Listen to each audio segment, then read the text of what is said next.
Voy a dar lectura al comunicado de la Fundación por el acto de hoy.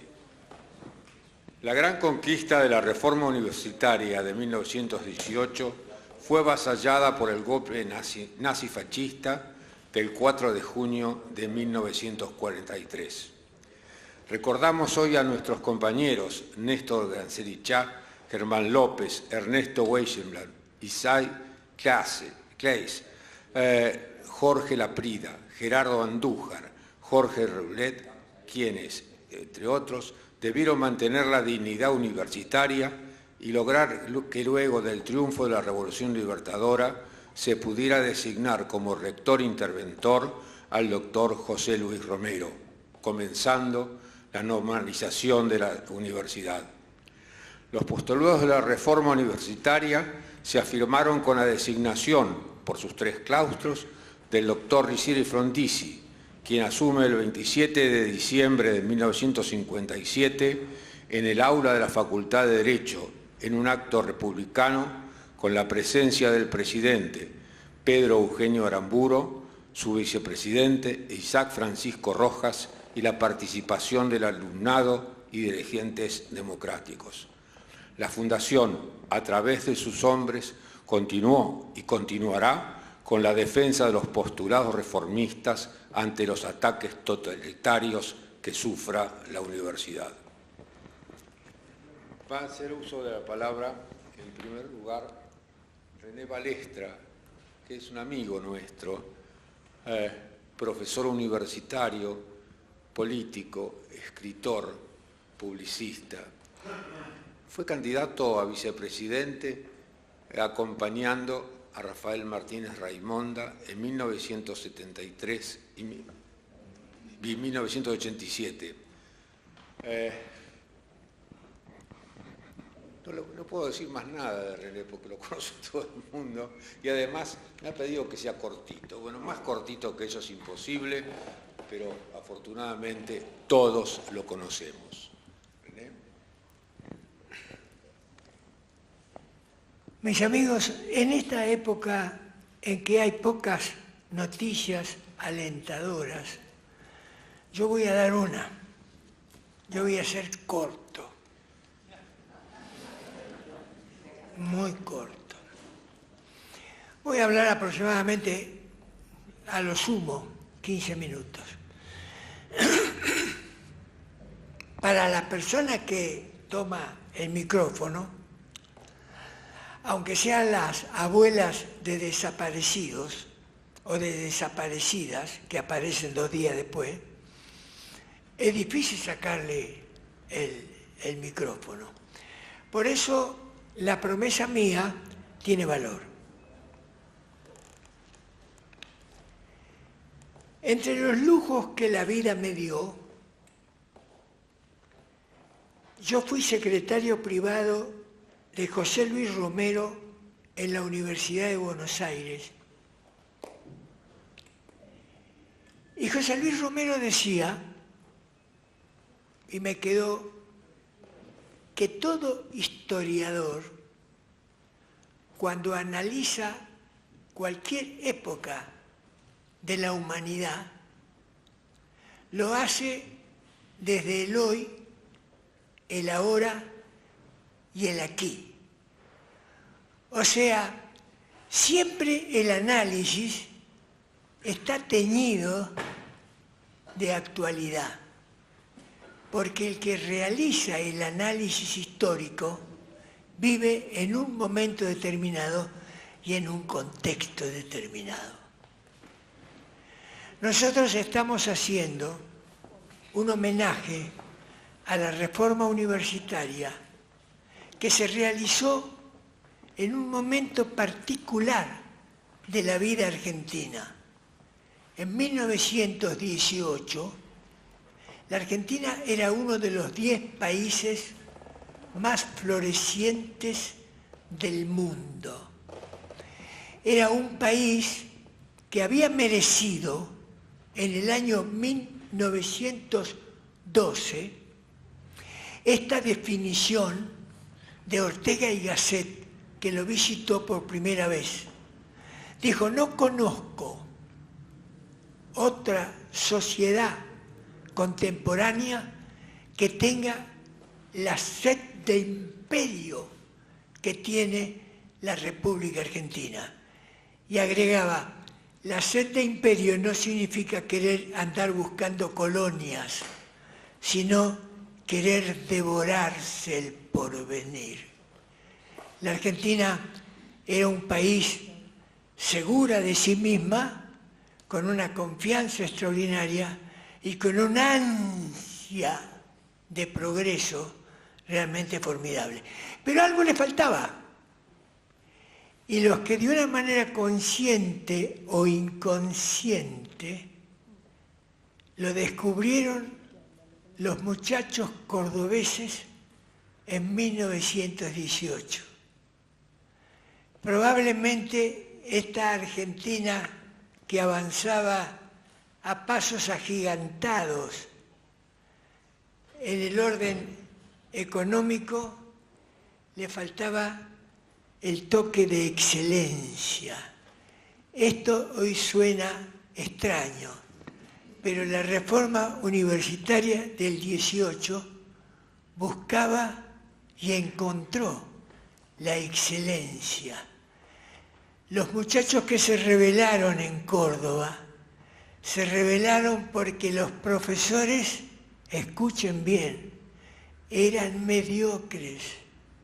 Consideraban que los profesores no tenían el nivel, la hondura y el talento y la capacidad de transmitirle que ellos anhelaban. Cuando pienso en eso siento una enorme nostalgia. Habría que señalar que entre esos muchachos había algunos que ya habían entrado en la juventud y habían dejado la adolescencia. Estoy pensando en Julio B. González, estoy pensando en Carlos Sánchez Viamonte, estoy pensando en Florentino Sanguinetti. Florentino Sanguinetti le escribe a su padre, al abuelo del Horacio que tenemos presente esta noche, y le dice, nosotros tenemos defectos, como cualquiera, pero nosotros somos gente que anhelamos pulcritud. Nosotros anhelamos pulcritud. O sea, esa capacidad intelectual venía enancada en un esfuerzo por tener una conducta impecable en el orden privado y en el orden público.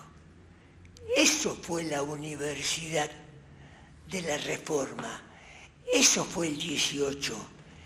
Y eso fueron ustedes cuando el 5 de octubre, en un momento determinado, declararon que la universidad no podía perder nivel y encanallecerse. El que lo dijo muy bien fue en el año 1931, Alejandro Corr, clausurando una reunión de rectores en el teatro El Círculo, que entonces llamaba la Ópera, en Rosario, dice más o menos así: la Reforma abrió las puertas de la universidad para todos, puntos suspensivos, los fuertes, los que están y se sienten capaces intelectualmente y con una voluntad empeñosa, porque la universidad es un nivel y la Reforma puso escaleras para que cualquiera, el hijo del almacenero, el hijo del ingeniero, el hijo del estanciero, el hijo del domador puedan entrar, pero que suban por la escalera, porque la universidad es un nivel. Si la universidad baja ese nivel, deja de serlo. Eso decía Alejandro Korn. La generación de ustedes, cuando hizo la gesta del 5 de octubre, tenía presente ese fenómeno. El proceso educativo, al final, no en vano, he sido profesor y sigo siéndolo hace más de 50 años. Cualquiera de nosotros, todos los seres humanos, estemos donde estemos, estamos siempre en Cremona. ¿Cómo? En Cremona. ¿Por qué? Cremona es la ciudad italiana del norte que después del Renacimiento se distanció y se particularizó por una cantidad de familias de luthiers que fabricaban instrumentos musicales de cuerda. Amati, Guarnieri y sobre todo los Stradivarius, que todavía ahora siguen sonando en el silencio de los conciertos, deleitando a las audiencias. Todos somos luthiers, con el agregado de que nos tenemos que construir a nosotros mismos y necesitamos que otros nos ayuden para esa construcción. Ese es un proceso educativo. La reforma quiere eso, la construcción de instrumentos musicales de excelencia, que sea cada ser humano, pero con este agregado. En la época de Stradivarius, los luthiers no tenían que ejecutar el propio instrumento que construían. Stradivarius podría ser el violín y Paganini ejecutarlo. Nosotros somos los propios ejecutores de nuestro propio instrumento. Y los que vivimos junto a otros sabemos que cada ser humano ejecuta una melodía con la cual nos tortura o nos deleita. Y cuando desaparece, cuando ese ser humano muere, sentimos nostalgia por esa melodía que no se volverá a ejecutar. Por lo tanto, la reforma no es cualquier cosa. La reforma no es un mecanismo de otorgar títulos habilitantes.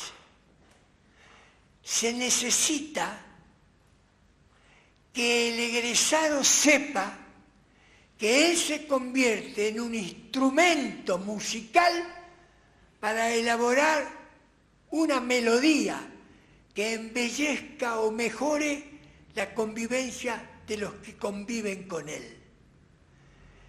La universidad para la reforma no es solamente un ámbito donde se toman exámenes, es un ámbito donde se forjan ciudadanos, donde hay personas que contribuyen a mejorar, a afinar, a embellecer la convivencia colectiva.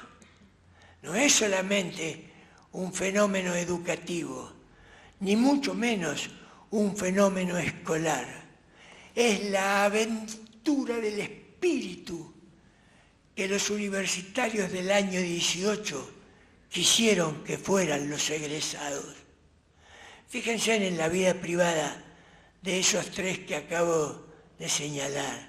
En la vida privada, en la vida profesional, en la vida política. De esos tres ejemplares que señalé, de Julio B. González, de Carlos Sánchez Viamonte, de Florentino Sanguinetti. Y podría seguir señalando. Y podría seguir señalando a muchos de los que están acá, sentados aquí, que han llegado a la función pública, que han ejercido la función pública, que han salido de la función pública y que no se tienen que cruzar de vereda. Porque esos reformistas siguen sintiendo que ser reformista es un compromiso de vida, no solamente un compromiso intelectual, no solamente un compromiso de capacitación, de capacidad, de talento profesional. Va de suyo. Que si somos médicos, queremos parecernos de alguna manera a Favaloro. Va de suyo. ¿Por qué? Y esto me parece que es la clave de bóveda con la cual quiero terminar. La clave de bóveda de la universidad reformista y la clave de bóveda que selló para siempre la generación del 18 es lo que hizo la generación del 80 en su momento, que tuvo muchos defectos, pero que tuvo una virtud. Le metió en las entretelas del alma al pueblo argentino la idea de ser mejor, el anhelo de querer ser mejor, aunque uno no lo consiga. Yo soy un ejemplo flagrante. Tiñe la vida y la embellece. Querer ser mejor es lo que quiso siempre la reforma universitaria.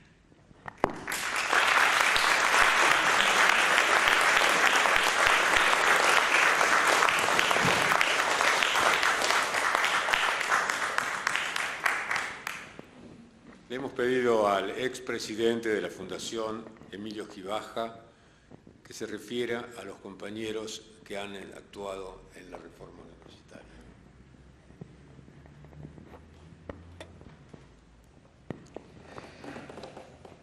Bueno, en esta fiesta reformista, porque tenerlos a René y a Guillermo es una fiesta, me parece que era necesario, o tenía el deseo de hacerlo, recordar a nuestros compañeros que actuaron en nuestra época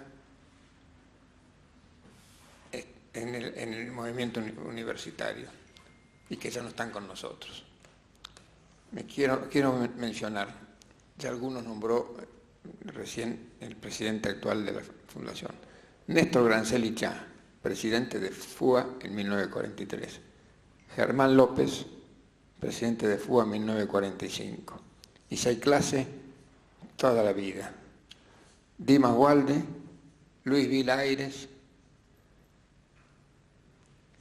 César Milstein, Carlos y Adolfo Canitró, Félix Elizalde, Alfredo Concepción, Jorge Graciarena, Carlos García Tudero, Bernardo Grispon, Aarón Salmún Feijó y todos sus hermanos y hermanas. El gran Tilo Raineri, presidente de la FUA en el 55-56, Jorge Rulé y el Caco Alegre, los nombró juntos porque estaban siempre juntos,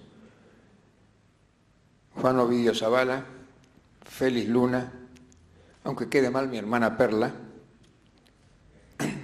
Gerardo Andújar, Ana María Eichelbaum y Nicolás Babini, Alexis Lattendorf, Ernesto Wenchelbaum, Jorge Laprida, Quique Beberaggi, Ricardo Rojo, Roberto Tomasini, los hermanos Marín, Antonio Barrutia. Pido perdón por los olvidos, pero realmente todos estos amigos eran merecedores de un homenaje para cada uno de ellos. Gracias, amigos, y gracias a ustedes.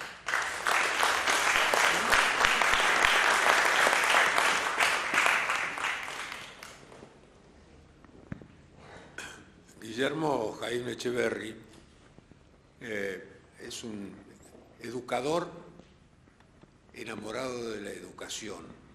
Ha trabajado sin descanso en favor de la educación pública y de los principios de la reforma.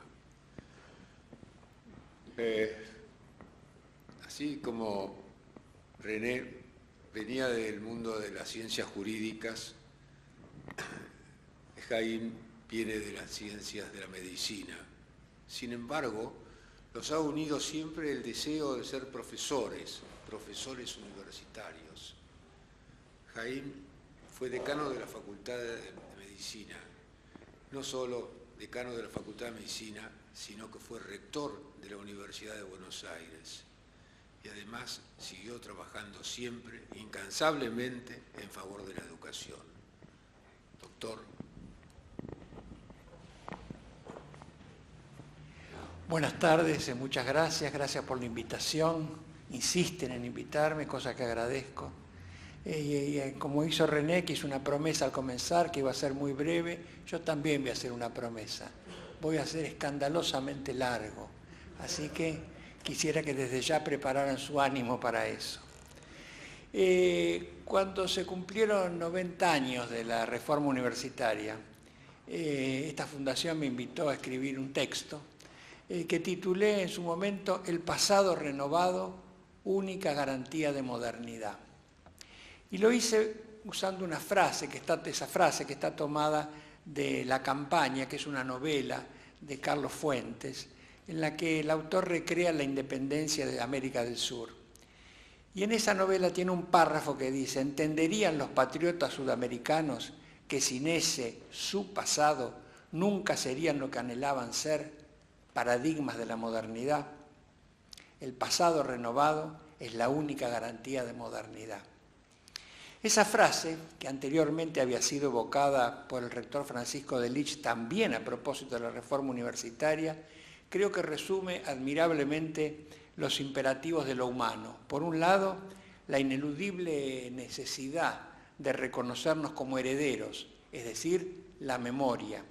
Y por el otro, el cambio, el llamado a renovar esa herencia recibida para construir el futuro. Ese imperativo de renovar el pasado constituye, en mi opinión, el estímulo para buscar en los principios del movimiento reformista el impulso para acometer la imperiosa tarea de renovar esa herencia para así mantenerla vigente. Hace más de 5 décadas, el rector de la Universidad de Buenos Aires, Ricieri Frondizi, lo señaló cuando dijo: cabe llenar hoy de contenido el grito juvenil de indignación y poner la reforma al día. Cada generación, haciendo ejercicio responsable de la imaginación, debe mantener vigente no ya las formas rituales, sino sus principios, y en base a ello preparar a la institución universitaria para enfrentar los desafíos que le plantean los tiempos de acelerados cambios que vive. Inclusive los protagonistas y los herederos de esa gesta del 18 han realizado a partir de entonces numerosas apelaciones a las generaciones que les han seguido para que continúen enfrentando esos desafíos que se plantearon en las universidades. Orgullosos del espíritu transgresor gestado en Córdoba, nos invitan a reclamar, como ellos lo hicieron, el ejercicio de la libertad y la rebeldía, alentando siempre en el imaginario estudiantil los atributos del estudio, de la inteligencia, así como del compromiso social. Uno de los protagonistas emblemáticos de la reforma universitaria del 18, Deodoro Roca, también estudiado por nuestro amigo Horacio Sanguinetti, señaló que esa gesta utópica actuó como levadura de procesos más vastos. Con la perspectiva del tiempo transcurrido, Roca dijo en el 36, la reforma es enlace vital de lo universitario con lo político, camino y peripecia dramática de la juventud continental que conducen a un nuevo orden social. Ese destino de epopeya, junto con su dimensión esencial de fermento de transformaciones, justifican el ingreso a la historia de la reforma de 1918. En un estudio acerca de su discurso ideológico, Hugo Cancino señala que el discurso ideológico, se gestó y desarrolló en la matriz de un amplio movimiento social de modernización, democratización, que expresó a un amplio espectro de grupos sociales en ascenso. Otro de los actores de las jornadas del 18, Julio B. González, que ha sido recordado, señala que esas jornadas las explican la presión enorme de las circunstancias externas, porque la guerra, la revolución rusa y el radicalismo produjeron la crisis de todos los principios éticos y sociales y el fracaso de las clases dirigentes. La nueva generación nacía enarbolando la reforma universitaria y ambas, la generación y la reforma, eran impulsadas a la vida por una fuerza recóndita de renovación social que brotaba del fondo mismo de la colectividad. Eso es lo que decía González. No es posible en esta oportunidad encarar un análisis detallado de los antecedentes, las circunstancias y las consecuencias de un proceso de la trascendencia de la reforma. El estallido de Córdoba reconoce claros antecedentes en las universidades de Buenos Aires y La Plata a comienzos del siglo XX. Pero mientras que en estas los conflictos se resolvieron mediante la negociación y el diálogo, en Córdoba, más que una reforma, lo que se inició fue una revolución. Los propios actores advirtieron precozmente que su accionar estaba en sintonía con las transformaciones profundas que la sociedad argentina experimentaba en los albores del siglo XX. Esa vocación de integración social ha sido claramente expresada, por ejemplo, una declaración periodística que Julio Iribarne, otro destacado reformista, realizó en 1921. Pienso que ha pasado ya el tiempo en que la universidad podía quedar como hasta ahora, cristalizada en una función única, ajena a la solución de todos los problemas que constituyen la vida misma de la colectividad, especie de quiste exótico dentro del pueblo que trabaja y se agita.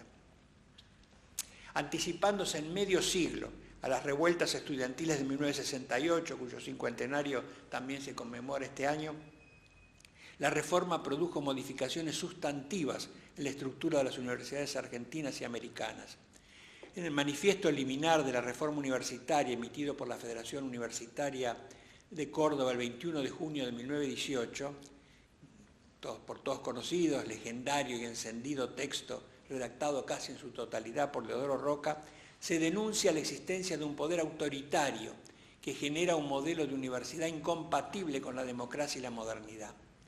También se advierte el intento de legitimar la revolución, así como de instalar a la juventud como sujeto histórico.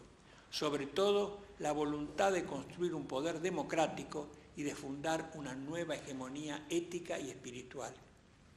Allí los estudiantes señalan que la universidad se ha atrincherado en un saber canonizado, rechazando los desafíos de la modernidad, excluyendo a las ciencias de su territorio e impidiendo el acceso al profesorado a los intelectuales y hombres de ciencia que representan el espíritu de los nuevos tiempos. Junto con esta idea de modernización y el propósito fundacional de esta nueva generación, se afirma el claro sentimiento de una identidad latinoamericana que habría de encontrar rápido eco en los países vecinos. La generación del 18 encaró un proyecto de cambio democrático profundo en la institución universitaria y se propuso acercarla a la sociedad civil. Se planteaba que la institución, más allá de formar profesionales, se preocupara por ofrecer a la sociedad intelectuales capaces de acometer la tarea de renovarla. Es imposible reseñar las múltiples dimensiones de un proceso de la riqueza y complejidad de la reforma universitaria que ha sido objeto de innumerables estudios académicos en la Argentina y en todo el mundo debido al carácter universal que adquirió el movimiento. Entre nosotros, Pablo Buchbinder ha analizado la reforma en el contexto de la historia de las universidades argentinas, comentando logros y fracasos de las propuestas que entonces formularon los promotores del movimiento y que influyeron en el quehacer universitario. Si bien con largo periodos de ocaso que acompañaron las convulsiones políticas que atravesó el país, la reforma estuvo vigente en nuestras universidades. En su medular y bien documentado estudio, Buchbinder describe al movimiento reformista, al que concibe esencialmente como un proceso de renovación de las élites dirigentes que se estaba produciendo entonces en la sociedad argentina y que se manifestaba en la ciencia, la política y la cultura en general. La mayor parte de los principios que forman parte del ideario reformista fueron expuestos en los proyectos de ley universitaria y bases estatutarias elaborados durante el primer Congreso Nacional de Estudiantes Universitarios. Ese congreso se celebró en Córdoba, del 20 al 31 de julio de 1918, convocado por la Federación Universitaria Argentina, que había sido fundada el 11 de abril de ese año. El movimiento estudiantil impugnaba las estructuras autoritarias de poder y exigía un cambio radical en los contenidos y métodos de enseñanza. Ello implicaba la aceptación del pluralismo filosófico, del ejercicio de la crítica, de la experimentación científica y de la autonomía de la universidad de la influencia eclesial como puntos centrales del ingreso de la institución a la modernidad. En esencia, proponían la coparticipación de los estudiantes en el gobierno universitario, la vinculación institucional de los graduados, la asistencia libre a clases, el ejercicio del profesorado libre, la periodicidad de la cátedra, el carácter público de actos y sesiones de los órganos de gobierno, la extensión de la universidad fuera de su recinto, es decir, la difusión de la cultura universitaria, la asistencia social a los estudiantes, el respeto a la autonomía universitaria y la apertura de la universidad al pueblo. Como bien lo señala Buchbinder, algunas de las reivindicaciones que se asocian con la reforma datan en realidad de periodos posteriores. Lo es el cuestionamiento a los aranceles universitarios, que fueron eliminados en 1950.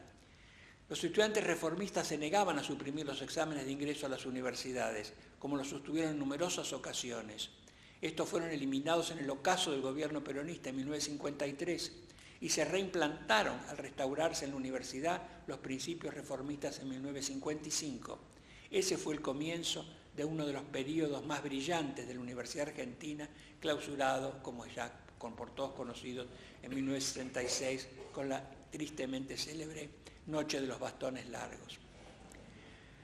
Rogelio Alanís, que ha realizado en los últimos años muy interesantes aportes al análisis no solo de la historia de la Reforma, sino también de su relevancia para la situación contemporánea, señala que lo que diferencia la Reforma Universitaria de cualquier otra estudiantina fue su capacidad para fundar instituciones. La Reforma Universitaria fue una rebelión, pero no rehuyó los acuerdos políticos del más alto nivel. Ese será uno de sus rasgos distintivos. La creación de instituciones académicas perdurables será el otro.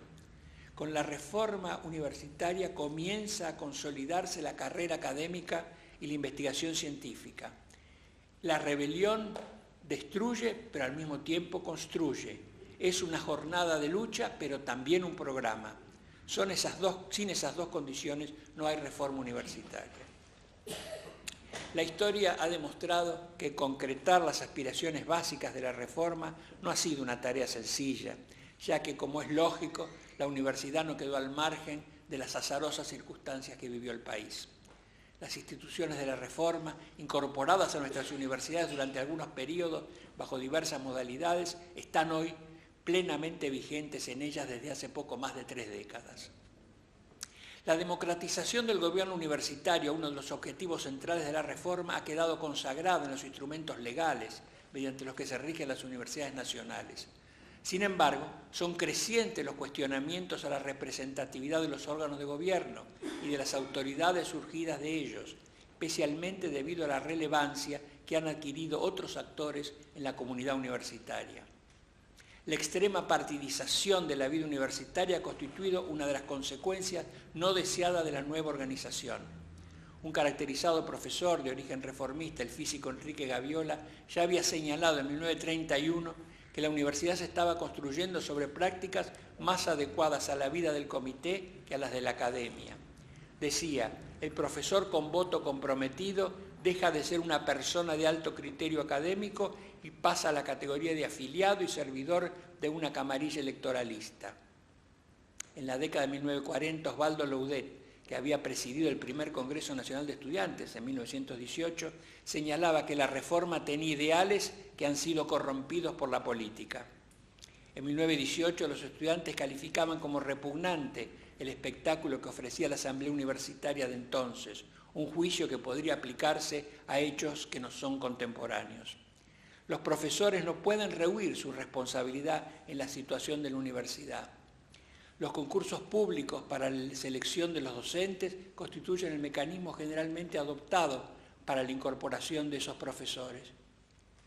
pero una creciente burocratización del sistema y en no pocos casos expresos intereses políticos de los grupos dominantes destinados a mantener un núcleo reducido de profesores para así conservar el poder, hacen que el trámite de muchos concursos se demore indefinidamente. Esto genera la designación discrecional de docentes interinos privados del pleno ejercicio de la ciudadanía universitaria. Asimismo, mediante la designación de los miembros de los jurados, no pocas veces se intenta, y se logra, conservar un perfil destinado a hacer efectivos acuerdos políticos. La participación de los graduados, inicialmente destinada a incorporar a los órganos de gobierno de la universidad la voz de los profesionales que actúan en el medio social, ha ido degradándose con el correr de los años. La necesidad de inscribirse en registros especiales para participar en las elecciones del claustro, unida al desinterés que demuestran muchos graduados en hacerlo, ha ido enrareciendo la naturaleza de esa representación. En no pocos casos, esta ha quedado restringida a aquellos graduados que desarrollan actividad en partidos políticos o, sobre todo, que representan intereses de grupo e inclusive personales en relación con las actividades destinadas a producir recursos que hoy llevan a cabo las universidades. El manifiesto Eliminar afirma en uno de sus párrafos que la juventud vive siempre en trance de heroísmo, es desinteresada, es pura, no ha tenido tiempo aún de contaminarse, no se equivoca nunca en la elección de sus propios maestros. Ante los jóvenes no se hace mérito adulando o comprando. La historia reciente muestra que esta visión romántica que los jóvenes estudiantes tenían de sí mismos no siempre se ha compadecido con la realidad. Si bien la participación estudiantil en el gobierno universitario surgió como un instrumento imprescindible para impulsar las transformaciones, no siempre cumplió con ese objetivo. En ese sentido, las generaciones mayores hemos demostrado en las últimas décadas una inusitada eficiencia docente en contaminar a los jóvenes con nuestros intereses de grupo y mezquindades personales, y no hemos dudado en hacer méritos adulando o comprando sus voluntades. Se ha alejado así la posibilidad de contar con un genuino factor de renovación en una institución que tiende por su propia naturaleza a resistirse a ella. Debido a nuestro ejemplo, entonces. Una de las contribuciones más trascendentes del movimiento reformista fue el interés puesto en la articulación de las relaciones de la universidad con la sociedad mediante la promoción activa de la extensión universitaria. Originalmente esas actividades estuvieron destinadas a difundir las manifestaciones culturales y científicas generadas en las universidades con la finalidad de contribuir a conformar una conciencia nacional. Muchos proyectos exitosos fueron liderados por los propios estudiantes. Si bien en algunos casos logró conservar sus propósitos originarios, la extensión fue degradándose con el tiempo hasta convertirse, no pocas veces, en una oferta de actividades con escasa vinculación con la cultura universitaria y cuyo único objetivo pasó a ser el de reunir fondos para las arcas vacías de la institución, cuando no para de los organizadores de esas pretendidas manifestaciones culturales. En uno de sus párrafos, el manifiesto Eliminar afirma: los métodos docentes estaban viciados de un estrecho dogmatismo, contribuyendo a mantener a la universidad apartada de la ciencia y de las disciplinas modernas. Las lecciones encerradas en la repetición interminable de viejos textos amparaban el espíritu de rutina y de sumisión. Esta es una dura crítica al atraso científico que caracterizaba a la universidad, junto con un claro propósito de modernización, de adecuación a los tiempos, como muy bien ha señalado René recién. Esa crítica a la orientación netamente profesionalista se encuentra presente en muchos de los documentos y posiciones de la época, como acertadamente lo hace notar también Buchbinder, que sostiene que la transformación de la universidad en un centro de investigación científica, a la par que ámbito de formación profesional, constituyó un principio que aglutinó al grueso de la dirigencia reformista y que se vinculaba plenamente con las orientaciones antiprofesionalistas. Son numerosas las evidencias que muestran que esta misma cuestión preocupaba a los reformistas del 18. Julio B. González destaca lo siguiente, dice: en nuestro país la universidad no ha sido hasta hoy sino una fábrica de profesionales, una oficina burocrática de expedición de títulos habilitantes para el ejercicio de las profesiones liberales. Nunca ha realizado una función científica de cultura. Precisamente para poner énfasis en esa función, algunos destacados reformistas propusieron la separación del título académico de la habilitación profesional.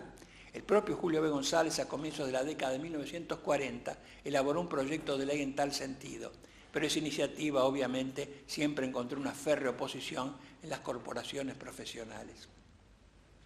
Es indudable que los intelectuales que orientaban ideológicamente a la generación del 18 compartían una clara idea acerca del papel social y cultural que correspondía a la universidad. Lo ha expresado bien José Ingenieros cuando dijo: la misión de la universidad consiste en fijar principios, direcciones, ideales que permitan organizar la cultura superior al servicio de la sociedad. También Alejandro Korn, como señaló René, advertía que la universidad perdió entre nosotros la dirección de la vida intelectual. La cátedra se halla rezagada con relación al medio ambiente. En nuestros días, la amenaza externa a la universidad y a su autonomía sigue estando representada por la tentación de cosificarse, de convertirse en residencia exclusiva del mundo de las cosas, renunciando a esa misión de ser espacio de la idea, a perder esas conexiones entre la sociedad y la cultura. Signos de ese peligro son las características actuales de la formación, la especialización precoz, el desinterés por todo aquello que no sea considerado económicamente útil. Una de las características que mejor define la situación de la universidad actual es su acelerada incorporación a la lógica empresarial y comercial, la misma que hoy domina todas las esferas del quehacer humano. Se ha instalado con fuerza avasalladora la concepción que sostiene que para justificar su existencia resulta imprescindible que la universidad exhiba resultados mensurables y sobre todo que puedan ser objeto de comercio. De allí que se apliquen a la institución y a sus productos los mismos criterios con los que se juzga la productividad y la eficiencia de las empresas que comercializan bienes, en este caso la educación, transformado en uno más entre los bienes que se compran y se venden. Y así podríamos analizar en detalle el devenir histórico de cada una de las conquistas que resultaron de la reforma universitaria y que explican la necesidad de renovación a la que aludía al comienzo, ya que en no pocos casos se han reproducido muchas de las distorsiones denunciadas por las reformistas del 18. En sus manifiestos, ellos señalaban que las universidades han llegado a ser el fiel reflejo de esas sociedades decadentes que se empeñan en ofrecer el triste espectáculo de una inmovilidad senil.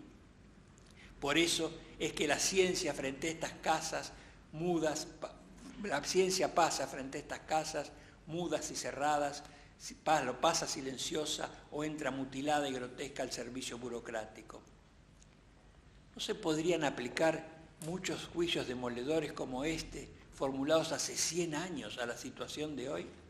Si las generaciones actuales no estuvieran aletargadas por el entretenimiento permanente que las impulsa a la mediocridad y la irrelevancia, ¿no deberían reclamarnos su formación como personas críticas que hoy no alentamos? ¿Cómo se puede afirmar que la transmisión de un conocimiento amplio y de la cultura no son tareas cruciales de la universidad sin comprender que esta deserción supone el retorno inevitable de los privilegios? Mucho de lo que hoy sucede pareciera estar a la espera de jóvenes que se indignen como aquellos de 1918. Lamentablemente, se advierte una actitud generalizada de conformismo, cuando no de abierta complicidad con las distorsiones corporativas hoy tan evidentes.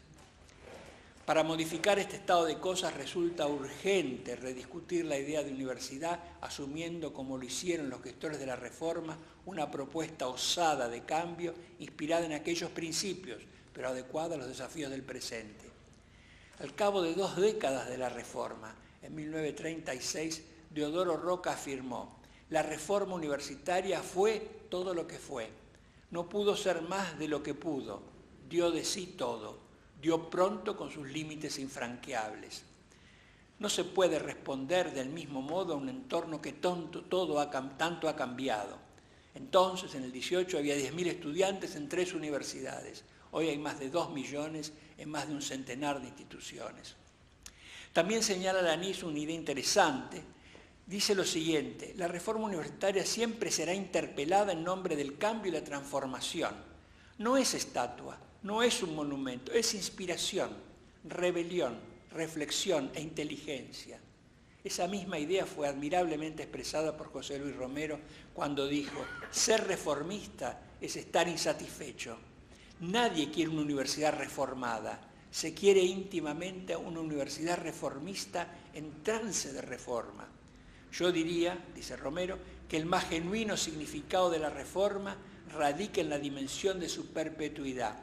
Una universidad en perpetua reforma es el anhelo del universitario inquieto y moderno de nuestros días.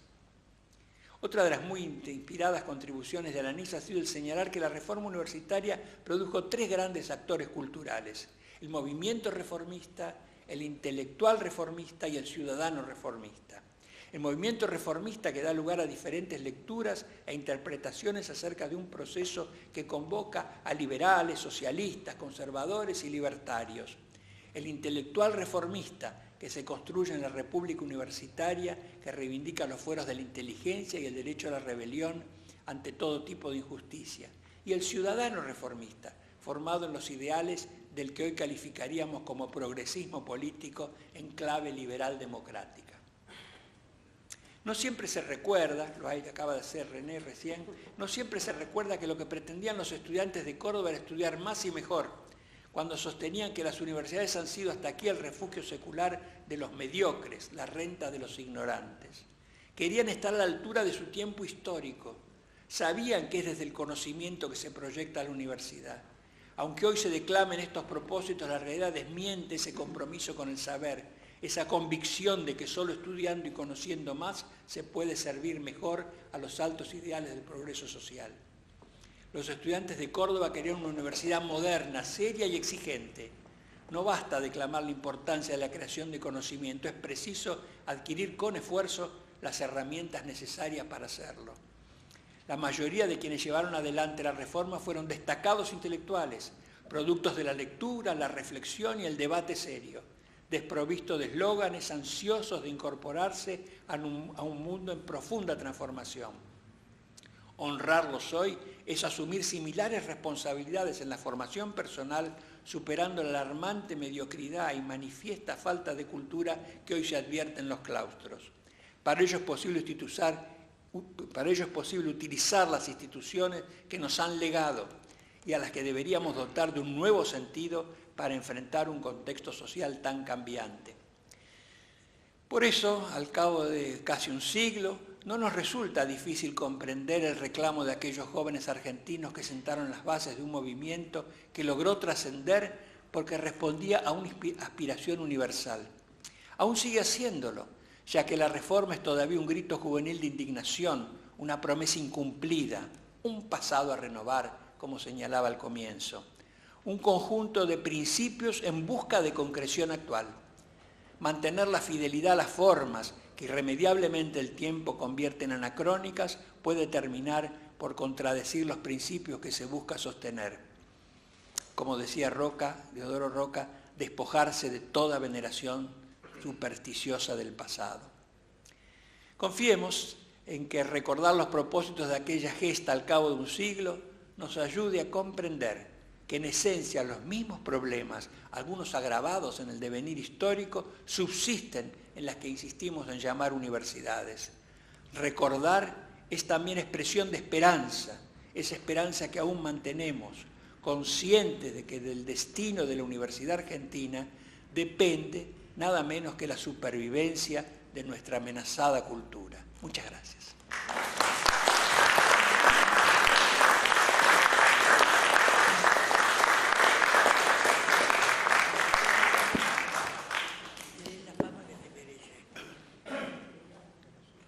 Bueno, con este aplauso hemos agradecido la magnífica exposición de ambos oradores y